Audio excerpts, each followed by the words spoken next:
Magandang buhay mga ka-friendly! Happy Monday po sa ating lahat dahil ngayon ay araw ng Lunes. Lunes na naman. Bakit kaya tuwing Lunes ang daming gawain? Ano kaya ginagawa sa Sabado at Linggo ba? Tsa! Ligpit-ligpit muna ako dito sa loob. Yan. Katatapos ko lang kumain at eto, simula na akong ligpit-ligpit na naman dito sa mga kalat. Mag-isa na naman ang person dito dahil yung aking biyanan ay maagang pumunta na naman sa kanyang garden. Pero mamaya nandito na yun. Ayan.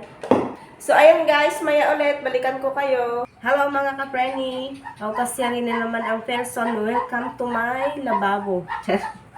Maghugas na muna. Good morning, good morning. Happy Monday po ulit sa ating lahat. Ito ang gawain ng nasa bahay lamang. Pinag-iiwanan ba? Ay, nako. At habang naghuhugas ako, iniisip ko na naman kung ano ang lulutuin kong ulam. Mindset. Advance mag-isip ba? Hindi pa nga ako tapos dito. Ulam na naman ang iniisip ko. Pero hindi biro. Naisip ko na naman kung anong lulutuin. Ano na naman kaya? Pagkatapos ko maghugas dito ay magwalis dyan sa loob bahay at saka sa harapan. Mamaya gawa-gawa na naman doon.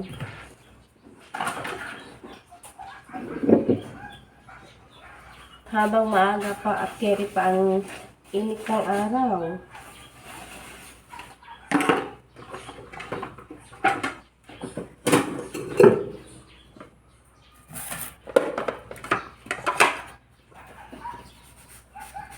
Mamayang hapon sana ako maghuhugas pero hugasan ko na nga. Wala naman akong ginagawa.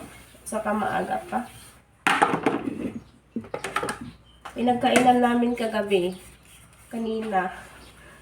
At saka mamayang tanghali sana. Huhugasan ko mamayang hapon. Pero ngayon na. Bakit pa hahaponin pa kung pwede namang gawin ngayon, di ba?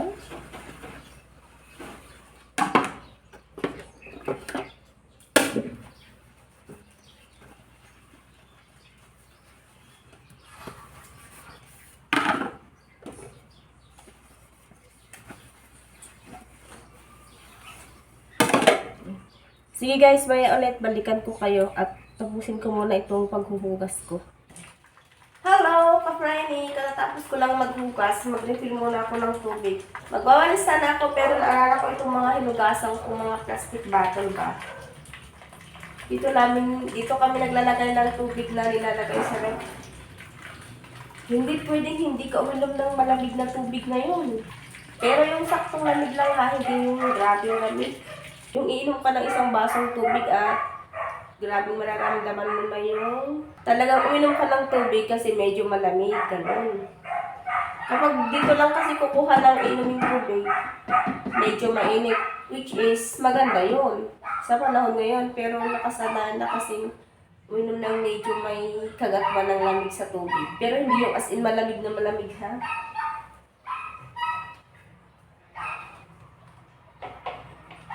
Hindi naman maganda kapag laging malamig na malamig ang iinumin. Lalo pa ngayon, medyo tinamaan ang person. Ay, nako, grabe. Masakit ang ulo. Gawa ng sipon. Dahil siguro ito sa alikabok. At saka yun nga, pabago-bago, pabigla-biglang ulan. Kahit nakaturikan ng araw. Yung isang araw, noong nakarang mga araw, biglang ulan ng mga alas 4. Ayun. Ang init-init tapos biglang umulan. Buti sana kung medyo malakas yung ulan para as in basang-basa yung lupa sa ilalim, hindi naman. Counting ulan lang kaya yun lang ibabaw. Yun lang ibabaw ang nabasa. Hindi pas in nabasa. Kaya excuse me. Amoy na amoy talaga yung alingasaw ng lupa.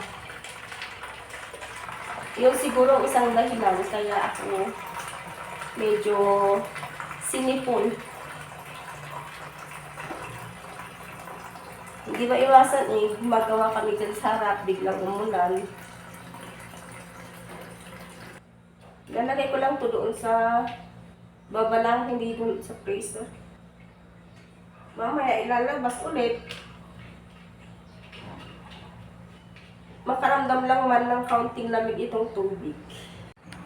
At itong project naman ng aking anak na grade 12, hindi pa kinuha. Nakakatakot kasi baka puntahan ng pusa at tapakan kasi nga yung ginawa nilang pinakabundok na yan ay tissue. Malambot. Oh, malambot siya. Ayun oh, malambot. Yun. Papel at saka tissue yung nilagay nila dyan sa kanila pininturahan ng green at dark green. Yung mga dahon-dahon pa dyan sa gilid. Sierra Madre daw yan. Project nila sa science. Pero kukumpara na naman. Noong ako ang nag-aaral, wala akong naalala na nag-project kami ng ganyan. Volcanic eruption, oo, yun naalala ko. Pero yung ganyan, wala akong naalala. Meron siguro, pero dahil nga sa ilang taon na ako ngayon, may mga naaalala, may mga hindi. Yan, ang project nila sa science. Sierra Madre. Baka mamayang tanghali nila kunin yan. Ginawa nila dito sa bahay ng 2 araw, Friday at saka Sabado. Kasi wala silang pasok ng Friday. Dahil dun yung araw na nag-burn out ba ng maghapon. Yan, ang ginawa nila. Maaga pa naman para bumili ng lulutuing ulam para mamayang tanghali. Kaya ang gagawin ko, unti-unti tatanggalin ko itong mga naiwang ugat ng saging ba. Gamit nito, tabas. Basta ito, pangtanggal ko dyan sa mga naiwang ugat ng saging. 8:00 pa naman ng umaga. Dito ako gagawa. Samantalahin ko na habang may lilim pa dito at hindi masyadong mainit. Try ko nga ito. Ay, hindi ko.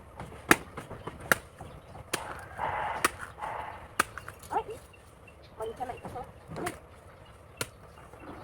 Mancha ang galit. Wala na, hindi mancha na ito.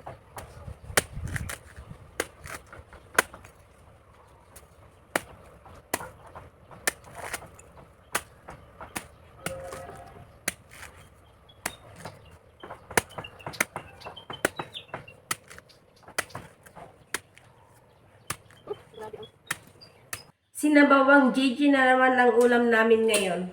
At heto na at nakapaghanda na pala ako. Ayan o. Yan. Luya lang ang ilalagay ko at saka tubig. Kasi kailangan talaga yung sabaw na maraming luya. Para naman kahit papano ay guminhawa yung pakiramdam ba. At saka nagluto rin pala ako ng malagkit. Ay, yan. Kumulo na ito kaya pinatay ko at may tubig pa kaya mamaya ko na lang yan sisindihan. Ayan. Nalagyan ko na ito ng 1 litrong tubig, char. Lutuin ko na kasi ang oras ay maaga pa naman, 10:30. At saka madali lang lutuin itong JJ. Pero lutuin ko na para mamaya hindi masyadong mainit ba.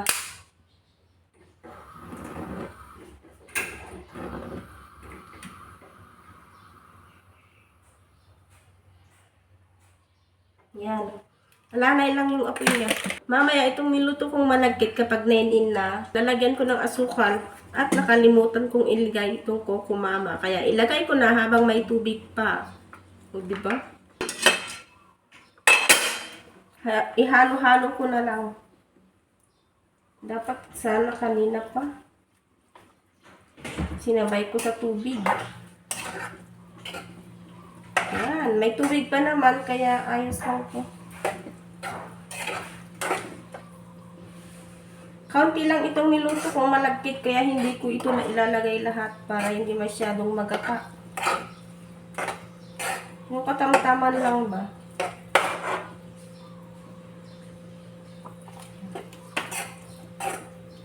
Ilagay ko ito sa rep para sa susunod na lutuan. May gagamitin. At habang hindi pa ito nakulo, maghanap ako ng isasahog ko dyan sa sinabawang isda. Marami dyan sa aming bakuran ng mga dahon-dahon ba. Kaso, mainit na. Pero, ayos lang. Kaysa naman sa walang dahon yun, walang gulay. Ayan, marami dito. Tatakpan lang ng ganito. Ay, may dalawa akong nakitang talbos. Ayun, kukunin ko yun.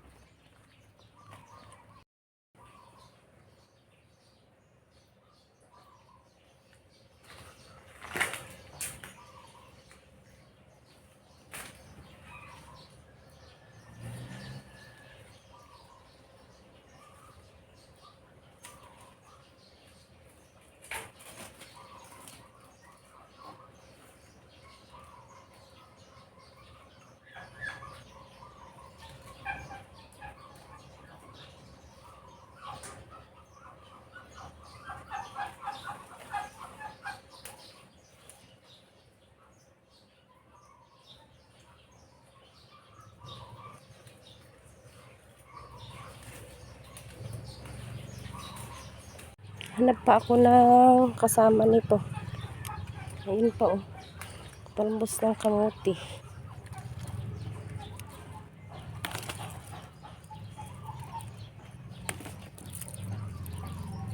Ayan.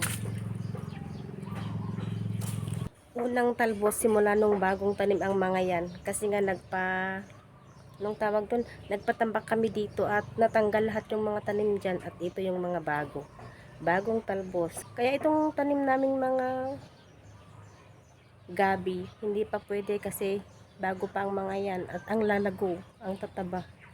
Wala pang anak.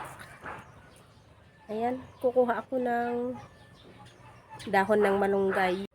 Ayan, malunggay yan. Hanggang sa baba. Meron pa isa doon. Pero noong nakarang araw, kinuhanan ko na yan. At kukuhanan ko na naman ngayon. Luto na pala itong niluto kong sinabawang JJ. Hindi na rin pala ako kumuha ng dahon ng malunggay pa. Ayan, yun lang kinuha ko kanina na alugbate at saka kamuti. Yun lang nilagay kong pinakadahon na sahog. Ayan, luto na. Sarap ng sabaw.